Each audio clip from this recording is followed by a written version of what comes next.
Hey there, and welcome to the Locker Room. Coach Giggs here, and today's message, attitudes are contagious. Is yours worth catching? Attitudes are contagious. Is yours worth catching? The other day, I came across a video of a young man who absolutely blew my mind. This young man was born with all kinds of birth defects. And yet, when I saw him, he was wired up with a microphone and he was inspiring thousands and thousands of people with his amazing life. And as he shared his story, the big centerpiece of his story was attitude. He shared with all of us that he didn't care about the fact that he had so many of these limitations. What he cared more about was his attitude and his response to these situations. And he obviously responded in a way that was so inspiring to me and obviously to those who would see this amazing life. And so it caused me to take a step back and really evaluate and make sure that I have the right attitude. Because after all, here's this young man with all kinds of defects from birth, living, I think he was about 3'8" as well, and yet his attitude was amazing. So I want to ask all of you this question, like I asked myself. How's your attitude? Is it good? Are you happy? Are you grateful? When you wake up in the morning, do you look up to heaven and say, thank you for this day? I want to encourage all of you today to take a tip out of this young man's life and grow the right attitude. Let me give you some tips that he gave to us that I want to share with you. Tip number 1, he said, start each day being grateful. As simple as that sounds, how often we roll out of bed and our minds are focused on what we have to do in that moment and in that day. And maybe instead of being grateful, we start out a little bit stressed. Well, maybe we should take a step back and wake up in the morning and start with an attitude of gratitude. And for me, he reminded me of what I do every day and what I will continue to do.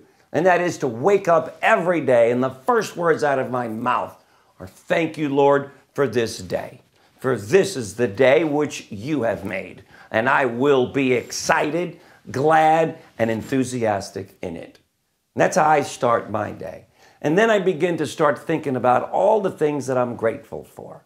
My daughter, my health, the fact that I'm not in a hospital bed, the people that I get to be surrounded by, the life that I get to live. Dear God in heaven, the list is endless when you and I stop to think about all the reasons we have to be grateful. So that's tip number 1 from this young man. Be grateful. Have an attitude of gratitude. The second tip he gave us was, he said, make the best of a bad situation. Easier said than done, you're saying. I understand it. But coming out of the mouth of this young man, for some reason, it got a little bit easier for me. So I'm going to commit to making the best out of every situation, good or bad, so that I can live my best life. I hope you do the same. So that's tip number 2. Tip number 3, he said, see the good in every situation.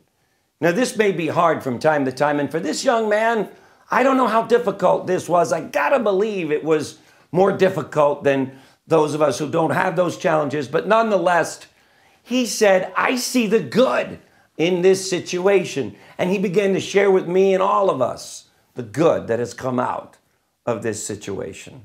So that's tip number 3.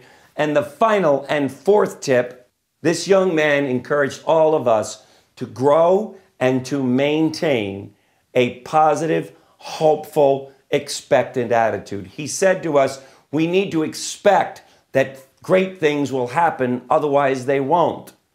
Now, I've heard most everything that this young man was teaching. I heard all of it before he told it to me. But when I heard it from this young man who had to overcome so many challenges and obstacles and yet maintain this beautiful attitude of his, I thought, wow, I need to come up higher. I need to do better in this department. So I want to encourage all of you to come up higher with me and with all of us. Let's have the best attitude we possibly can have each and every day, one day at a time. And that example alone will inspire everyone around us, from those we work with, to our family and friends, to the new people that we will meet each day. That's the message today, gang. Attitudes are contagious. Is yours worth catching? Let's make it that way. Thanks for joining me in the locker room, and we'll see you tomorrow again. Bye-bye. If you know someone you feel has a special story to tell or like to share, please email Eric directly, and he will reach out to you and or this individual, even if you think this person is you. And by the way, if you've enjoyed and feel the Daily Locker Room has served as an inspiration in your life, why not share it with a friend by sending them the daily message?